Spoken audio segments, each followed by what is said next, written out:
Libro de Apocalipsis, capítulo 3, versículos 14 al 22. Apocalipsis, capítulo 3, versículo 14, dice así la palabra del Señor. Y escribe al ángel en la iglesia en Laodicea: He aquí el Amén, el testigo fiel y verdadero, el principio de la creación de Dios, dice esto: Yo conozco tus obras, que ni eres frío ni caliente. Ojalá fueses frío o caliente. Pero por cuanto eres tibio y no frío ni caliente, te vomitaré de mi boca. Porque tú dices: yo soy rico y me he enriquecido y de ninguna cosa tengo necesidad. Y no sabes que tú eres un desventurado, miserable, pobre, ciego y desnudo. Por tanto, yo te aconsejo que de mí compres oro refinado en fuego para que sea rico, y vestiduras blancas para vestirte, y que no se descubra la vergüenza de tu desnudez, y unge tus ojos con colirio para que veas. Yo reprendo y castigo a todos los que amo. Sé pues celoso y arrepiéntete. He aquí yo estoy a la puerta y llamo. Si alguno oye mi voz y abre la puerta, entraré a él y cenaré con él y él conmigo. Al que venciere le daré que se siente conmigo en mi trono, así como yo he vencido y me he sentado con mi Padre en su trono. El que tiene oído, oiga lo que el Espíritu dice a las iglesias. La última de las 7 cartas que el Señor envía a través de Juan a las iglesias de Asia Menor. Es una carta enormemente densa, enormemente impactante, y marca un contraste tremendo con la carta del capítulo del domingo pasado, la carta anterior, la penúltima carta. En esa carta anterior no hay reproches, hay promesa y hay aliento. En la carta anterior hay una iglesia pobre, hay una iglesia sin fuerza, pero que dispone de la fuerza de Dios. En esta carta hay una iglesia que se cree rica, poderosa, encumbrada. En la carta anterior el Señor está con la iglesia. En esta carta el Señor está a la puerta de la iglesia. Cuando estudias la carta, hay una interpretación que se llama, lo dije el primer día, la interpretación historicista, que presenta esta carta como la última carta, es decir, el ejemplo de la iglesia que existirá en la tierra antes de del regreso de Jesús. Pero yo no puedo estar de acuerdo con esta interpretación, porque me gustaría más estar en la anterior, y no hay tampoco una evidencia del tiempo de esta. Tomémoslo como es un mensaje de Dios para la iglesia hoy.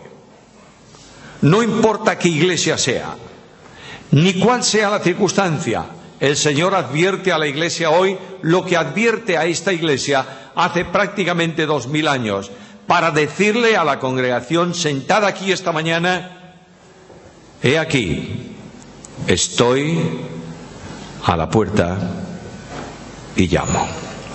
Hay 3 cosas, como en todas las iglesias. Primeramente, la iglesia y el Señor. En segundo lugar, el mensaje. En tercer lugar, la demanda. Primeramente, la iglesia. Escribe al ángel de la iglesia en Laodicea. ¿Qué es? ¿Quién era? ¿Dónde estaba? No tenemos ninguna referencia a esta iglesia. Sabemos que es una de las iglesias establecidas en Asia Menor. No sabemos quién la fundó, no sabemos si era grande o pequeña, aparentemente debe ser una iglesia grande. No sabemos tampoco cuáles eran las peculiaridades internas de la iglesia, pero lo que sabemos es que el nombre Laodicea obedece al nombre de la esposa de uno de los grandes de aquel tiempo. Levantó, reedificó esta ciudad en nombre de su esposa, que se llamaba Laodicea. ¿Y qué significa Laodicea?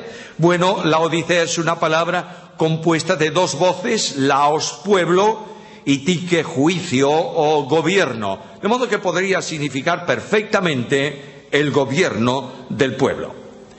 Tenía la ciudad grandes manantiales cerca de ella, a una pequeña distancia, tenía grandes manantiales de agua caliente. Esa agua fluía de la tierra en ebullición, a alta temperatura. La canalizaron a la ciudad para que sirviese en las casas, pero cuando llegaba a la ciudad era agua tibia. Y dicen algunos escritores de entonces que cuando alguien bebía en una fuente de esa agua le producía inmediatamente náuseas. De modo que, fíjate en la Escritura, lo que Cristo dice en el entorno social de una ciudad. Y le dice: eres tibio, me das náusea. También esta ciudad tenía en su historia una experiencia bastante trágica en los últimos años. Y es que se habían producido una serie de terremotos que habían destruido la ciudad. La ciudad fue reconstruida con ayuda del Imperio Romano. Pero cuando el Imperio Romano envió mensajeros a los líderes de la ciudad para preguntarle: ¿qué necesitáis?, aquella gente arrogante respondió a Roma con estas palabras: me he enriquecido y no tengo ninguna necesidad. Cristo va a usar la frase que ellos conocen para decirles: esto es lo que vosotros decís acerca de mí. No se sabe quién fundó la iglesia, pero se supone que Epafras fundó esta iglesia, colaborador de Pablo, desde la ciudad de Colosas. No importa quién lo hizo, lo importante es que hay una iglesia establecida allí. Junto con la iglesia está el Señor, y el Señor se presenta con una serie de títulos. Primeramente, el Amén. En el Antiguo Testamento hay una referencia en el texto hebreo que llama a Dios el Dios del Amén, y que la Septuaginta lo tradujo como el Dios de la verdad. Está en Isaías capítulo 65 y versículo 16. Se presenta como el Dios firme, el Dios fiel, el Dios que es verdadero, el que garantiza el cumplimiento de sus promesas, el que habla solamente verdad, el que revela lo que es verdaderamente cierto. Es el amén de Dios. Cristo es el amén de Dios. ¿Cómo lo diré para que lo entendamos bien? Todas las promesas de Dios son en Cristo, sí, y en Cristo amén. De manera que Jesús es para nosotros esta mañana Dios en estado de amén. Es decir, Dios afirma y se cumple, porque Jesús mismo dijo: el cielo y la tierra pasarán, pero mis palabras no pasarán. Es el Dios supremo y soberano, pero es también el testigo fiel y verdadero, alguien que no puede equivocarse. ¿Sabéis por qué no puede equivocarse Dios? Porque no juzga las apariencias, juzga el interior. No está contento con lo que yo aparento, sino con lo que yo soy. Hay muchos creyentes que tienen serios problemas de juicio contra otros porque ven el exterior. Y ellos consideran que la manifestación, lo que se hace desde el exterior, afecta, es la expresión del interior. Está muy equivocado. Una persona puede aparentar una enorme santidad y ser un impío. Y otra persona puede aparentar lo que es menos santidad y ser un verdadero creyente en la presencia del Señor. El testigo fiel y verdadero. No podemos olvidar que Cristo vino al mundo para ser testigo o para dar testimonio de la verdad. En Juan capítulo 18, versículo 37, hace esta afirmación: yo he venido para dar testimonio de la verdad. Toda la revelación de Dios está en Cristo. Dios no puede decir nada más de esta iglesia que lo que Cristo dice aquí, el testigo fiel y verdadero. Finalmente, se presenta como el principio de la creación de Dios. Algunos que niegan la deidad de Cristo toman este texto y otros más para decir: aquí tenemos el principio de Cristo, fue el primer ser creado por Dios. No, lo que está diciendo la Biblia es que es el principio dinámico de la creación. Todo fue creado en Él, por medio de Él y para Él. Por tanto, la explicación que Pablo da de esta verdad es que Cristo es el creador. El apóstol Juan, en la introducción de su evangelio, en el prólogo de su evangelio, en el capítulo 1, hace una afirmación idéntica. En él fueron creadas todas las cosas y nada de lo que es hecho fue hecho sin él. La creación de Dios. ¿Sabes qué trae esto como consecuencia? Que lo que Jesús dice a la iglesia lo está diciendo también el Padre. Porque Jesucristo dijo: el que me ha visto a mí, ha visto al Padre. Y es más, Jesús dice: yo no hablo nada que no haya oído a mi Padre. Dios testifica de la iglesia en la Odisea. El mensaje para mí, lo he leído varias veces estos días, el mensaje para mí es impresionante. Comienza con una amonestación que hace en razón de una situación. Mira el versículo 15 y el versículo 16. Yo conozco tus obras, que ni eres frío ni caliente. Ojalá fueses frío o caliente, pero por cuanto eres tibio y no frío ni caliente, te vomitaré de mi boca. Creyentes tibios. Dice clarísimamente el versículo: no eres ni frío ni caliente. El problema es que cuando una persona es frío espiritualmente, se puede calentar en salvación por el Espíritu de Dios y darle vida nueva. Un cadáver es frío, un resucitado espiritualmente está caliente en el Espíritu. Estamos esperando y deseando que todos los creyentes sean fervientes en espíritu. Aquí no son ni una cosa ni otra cosa. No están cumpliendo con el compromiso de vida que Dios requiere para su iglesia y que requiere para cada uno de los creyentes. Esto genera un serio problema que lo encuentras en el versículo 16. Dice el Señor a la iglesia: por cuanto no eres tibio y no frío ni caliente, te vomitaré de mi boca. De otra manera, yo quiero ser muy claro. El Señor está diciendo: me das náusea por lo que tú eres. E indudablemente, arrojado de la boca de Dios, arrojado de la comunión de Dios, es una situación enormemente problemática, difícil, que no conduce a éxito ninguno, sino todo lo contrario. La Biblia enseña que la iglesia actúa, funciona en el poder de Dios. Y la Biblia enseña con toda claridad, y Cristo dice que separados de mí, nada podéis hacer. Es una solemne advertencia. Tu situación no puede continuar. Yo no estoy dispuesto a mantener una relación espiritual contigo en esa dimensión. El problema es serio. Pero hay algo más. El orgullo y la arrogancia son razón de ser de esta iglesia. Versículo 17. Porque tú dices, lo dices tú dices: yo soy rico y me he enriquecido y de ninguna cosa tengo necesidad. Y no sabes que tú eres un desventurado, miserable, pobre, ciego y desnudo. La iglesia de la Odisea es una iglesia arrogante.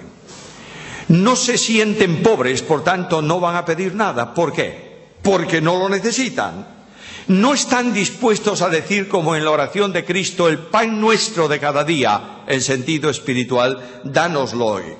Los creyentes de las sociedades ricas, los creyentes de Europa y los creyentes de Estados Unidos especialmente, son creyentes que ya no miran al cielo. La situación de bonanza hace que el creyente se sienta satisfecho con lo que es y satisfecho con lo que tiene. No necesitas pedir nada si tienes la posibilidad de alcanzarlo.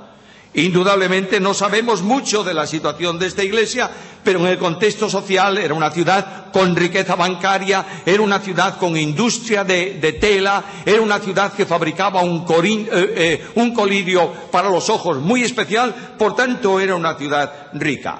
Pero quiero ver algo ahí muy importante. No necesitaban gracia para continuar porque lo tenían todo. Estoy pensando en cómo podría ser esta iglesia. Una iglesia teórica en Biblia, conocedora de la palabra, Gente que podría recitar pasajes enteros de memoria.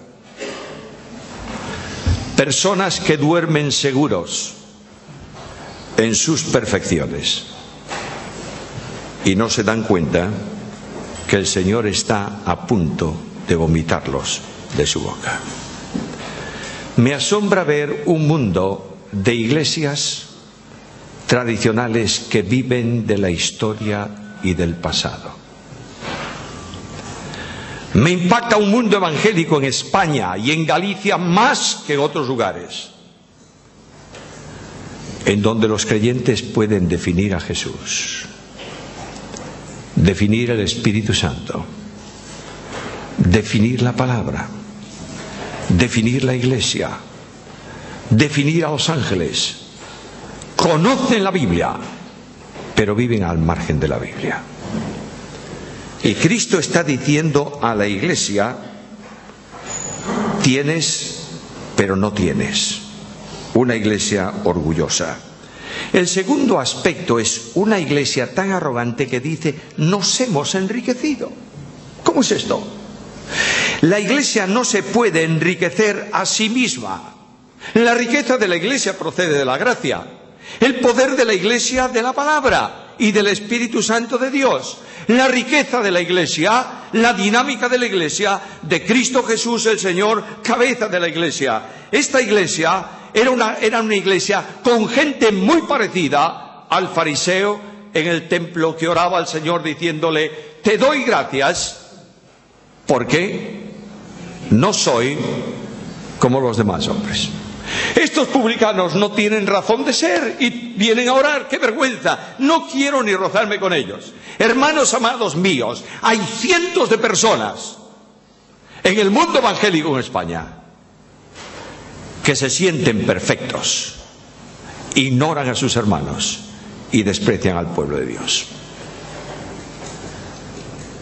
Además, ellos tenían otra arrogancia, la de alcanzar una posición espiritual por el esfuerzo propio.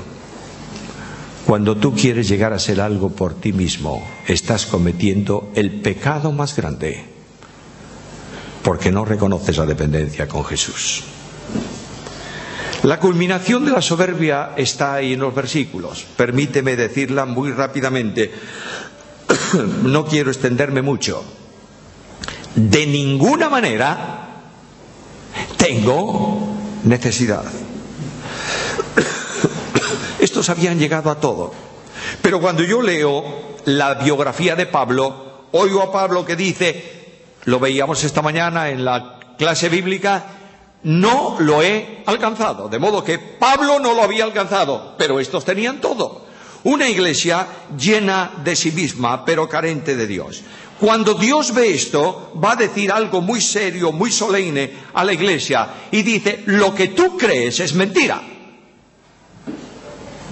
Porque lo que yo detecto es que tú eres un desventurado. Desventurado es lo contrario a bienaventurado. De manera que la bienaventuranza, ¿cómo alcanzas tú las bendiciones de las bienaventuranzas? Escucha una de ellas. Bienaventurados los pobres en espíritu. De otra manera, el apóstol Pablo escribe la carta a los romanos en el capítulo 7, y pensando en las perfecciones de los hombres, en la gloria de los religiosos, en la superabundancia de vida de los que se creen modelos, dice aquellas palabras: miserable de mí, ¿quién me librará de este cuerpo de muerte? Pablo dice esto. Ellos dicen: no tenemos ninguna necesidad, lo hemos alcanzado todo. Dios le dice: eres un desventurado porque no eres pobre en espíritu. Yo quiero que notes esto, por favor. La vida cristiana consiste en un seguimiento a Jesús. ¿Lo crees o no? El apóstol Pedro habla de que el creyente tiene que seguir las pisadas del Maestro. ¿Creéis que es verdad esto o no? ¿Qué es lo que Cristo dice? Aprended de mí, que soy ¿qué? Manso y humilde de corazón, y hallaréis descanso para vuestras almas.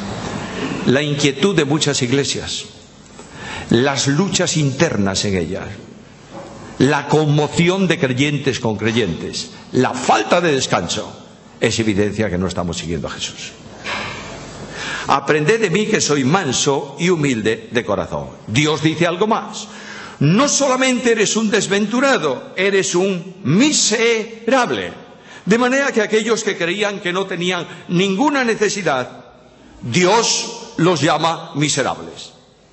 Porque la riqueza de la Iglesia, la riqueza de la vida cristiana, la calidad de vida del creyente, las metas de madurez espiritual, los recursos de la gracia descansan en aquel que, no teniendo nada, lleva unas manos vacías a Dios y dice: Señor, tengo necesidad de ti. Miserable. ¿Algo más? Mirad el versículo. Yo me he enriquecido. ¿Y qué dice Jesús? Eres pobre. Quienes se enriquecen ellos son pobres para Dios. El poder de una iglesia, la riqueza de una iglesia es venir vacía y ser llena de las riquezas de Dios en gloria en Cristo Jesús. ¿Eres un desventurado? ¿No vas a tener bendición? ¿Eres un miserable? No tienes forma de alcanzar nada. ¿Eres un pobre? No tienes nada, pero algo más. Eres también un ciego. En la ciudad de Laodicea, los peregrinos que venían del desierto venían muchas veces con un problema oftálmico. Ojos rojos, enrojecidos por el polvo y el aire del desierto. Y llegaban a la ciudad. Algunos casi no veían, pero recibían unas gotas de colirio. Y la visión se despejaba y podían ver. Cristo dice: no tenéis visión espiritual para distinguir la situación en que os encontráis. Cuando tú crees que tienes todo, eres incapaz de ver lo que te falta. Cuando tú crees que tienes poder, no vas a clamar por misericordia y por gracia. No tenían visión para distinguir la situación en que se encontraban. Por último, estaban desnudos en la ciudad de las telas. Una iglesia desnuda. ¿Qué es esto? Muy sencillamente, la vestidura del creyente no es otra que estar revestido de Cristo. De manera que cuando el creyente, un hombre, una mujer, se convierte, el Espíritu Santo de Dios lo sumerge en Cristo. ¿Vamos a tener un bautismo el sábado que viene? Bueno, el simbolismo perfecto. La persona está seca, fuera del agua, entra en el agua, se introduce en el agua y ¿qué sale? Revestido de agua. El agua le ha empapado y surge antes de una forma y luego de otra. Cuando tú crees en Cristo, el Espíritu Santo de Dios te toma y te sumerge en Cristo para que cuando salgas al exterior se vea poco o nada de ti y todo de Cristo. Los vestidos de perfección de la Iglesia es ver a Cristo en la vida de los cristianos. Decía esto esta semana a personas que tenían un cierto concepto, tal vez un poco errado, de algunas de estas cosas. Quiero decirte, querido hermano mío, que la vida cristiana es la exhibición personal ante el mundo de la gloria, santidad y virtudes de Jesús. Quiero decirte que cuando un creyente vive a Cristo en identificación con Cristo, el Espíritu Santo está cumpliendo el programa de Dios que predestina a los cristianos para que seamos hechos conformes a la imagen de su Hijo. Este es el vestido de gloria de la Iglesia. El vestido de gloria de la Iglesia no son los años de su existencia. El vestido de gloria de la Iglesia no es la grandeza de la gente que la rige. El vestido de gloria de la Iglesia no es la tradición que ha recibido. El vestido de gloria de la Iglesia no son conceptos teológicos. El vestido de gloria de la Iglesia es Cristo. Y cuando Cristo no está en la Iglesia está espiritualmente desnuda. ricos, arrogantes, desnudos para Dios. Cristo viene a dar un consejo. El consejo está en el versículo 18. Leo el texto bíblico. Por tanto, te aconsejo. No viene a imponer.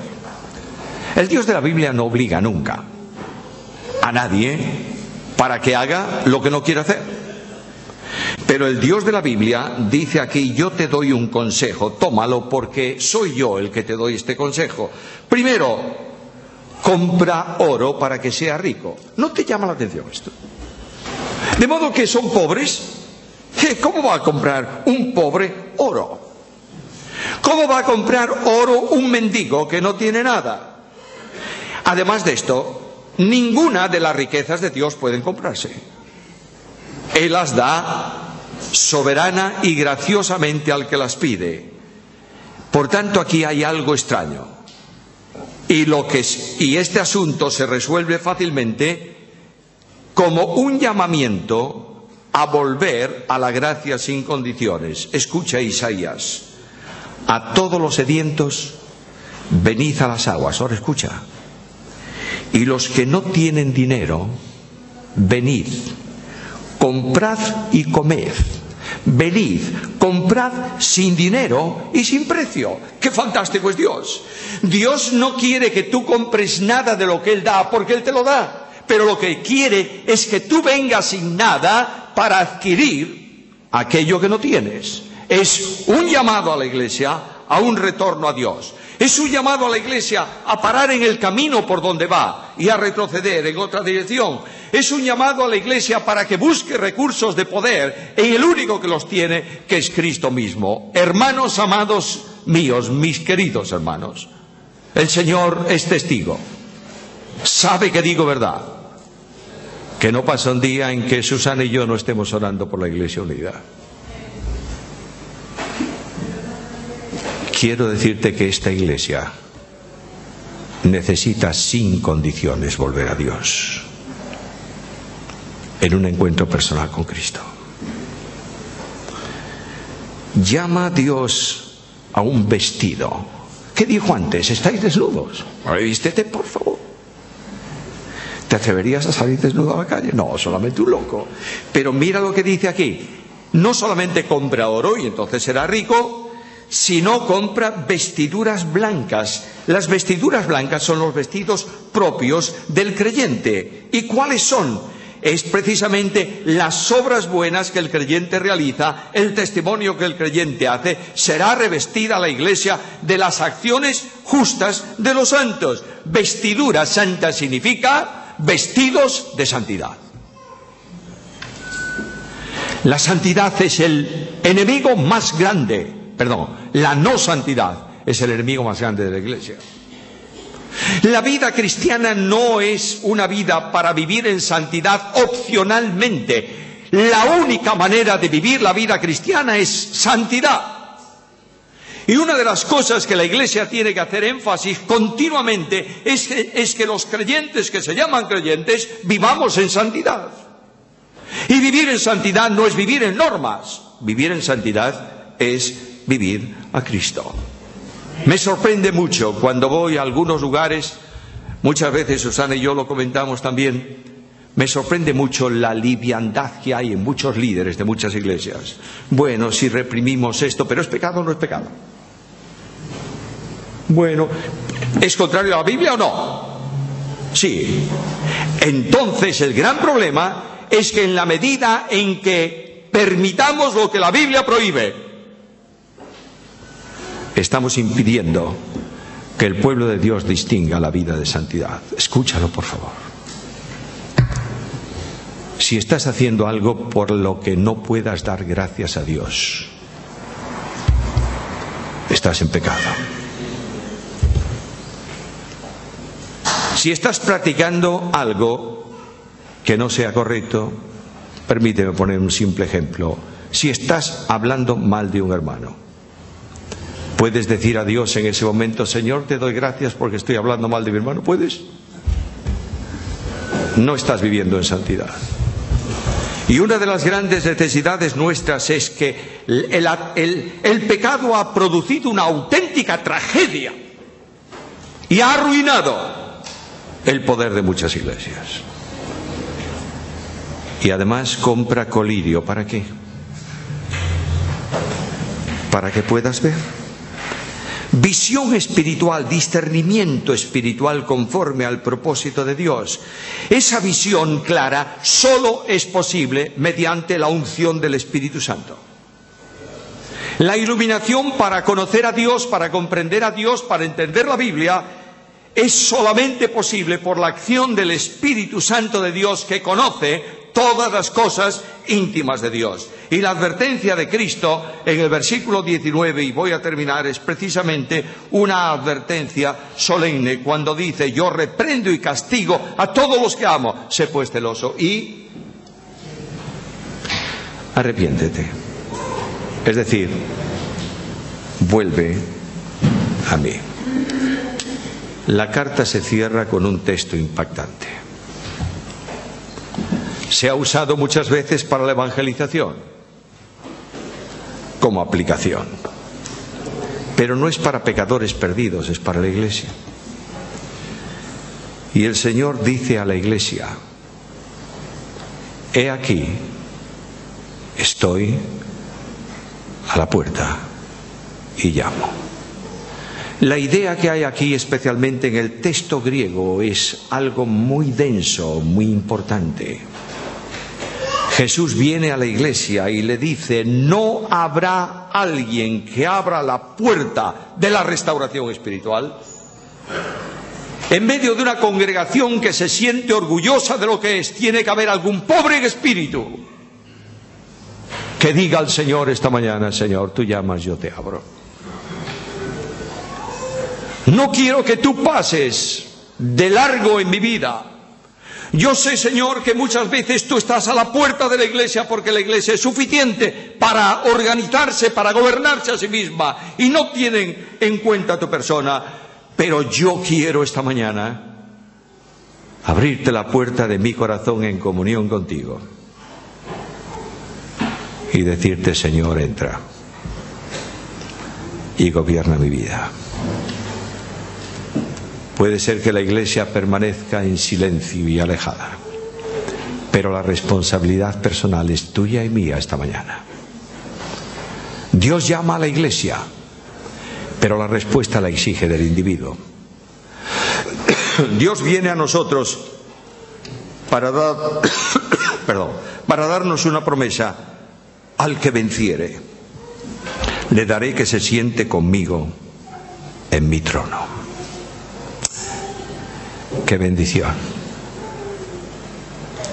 Pero es necesaria una respuesta. Hace años, claro, lógicamente, muchos años, en que Mendelssohn, el gran organista, estuvo un tiempo en Inglaterra con su música y haciendo cosas, y él visitaba las iglesias del campo, las viejas iglesias, en donde había órganos de tubos. Un buen día Mendelssohn llegó a una de estas iglesias y estaba un organista ya mayor, muy torpe de manos, tocando el órgano de la iglesia. Tropezaba con las teclas, notas disonantes, y Mendelssohn subió a donde estaba la consola del órgano y le dijo al organista: ¿me puede permitir tocar un poco el órgano? Y el organista se volvió a Mendelssohn y le dijo: no, señor, nosotros no permitimos que el órgano sea usado por quien no sabe manejarlo. Mendelssohn se quedó allí mirándolo, y al cabo de un momento le dijo: ¿me permite, por favor, un momento tocar el órgano? El viejo organista, medio refunfuñando, le dijo: toque un momento. Mendelssohn metió los registros del órgano, sacó otros, se puso a tocar el órgano, y el viejo organista lloraba de emoción y le dijo: ¿quién es usted? Y Mendelssohn le miró sin dejar de tocar el órgano Y le dijo: yo soy Mendelssohn. Y el organista le dijo: ¿cómo he podido ser tan torpe en impedir a Mendelssohn que tocase el instrumento? Esta mañana Cristo quiere tocar tu vida. Quiere hacerla sonar conforme a su poder y a su gloria. Para eso te está diciendo: estoy a la puerta y llamo. Yo voy a concluir, pero quiero pediros un momento de recogimiento personal. Vamos a inclinar nuestras cabezas. Vamos a pedir al Señor que nos hable por medio de su Espíritu esta mañana. No soy yo el que puedo hacer nada, ni quiero hacerlo. Y mientras estáis así en recogimiento personal, escucha la voz de Jesús. He aquí, estoy a la puerta y llamo. ¿Habrá alguno que oiga mi voz y abra la puerta para una nueva experiencia de vida personal? Y yo quiero preguntar si hay alguno esta mañana en este lugar. Dios te bendiga. Que diga al Señor: Señor, yo abro mi puerta para que tú reines en mi vida. Y quiere levantar su mano o ponerse en pie ahí donde está, para que sepamos que hay alguna persona que está diciendo a Cristo: Señor, yo quiero que tú reines en mi vida. Dios te bendiga. Que Dios te bendiga. Dios te bendiga. ¿Quién más dice al Señor esta mañana: Señor, aquí estoy yo para que tú gobiernes mi vida? Dios te bendiga. Que Dios te bendiga. Que Dios te bendiga. Gracias, Señor. Es la andadura de una etapa nueva en tu vida, en comunión con Jesús.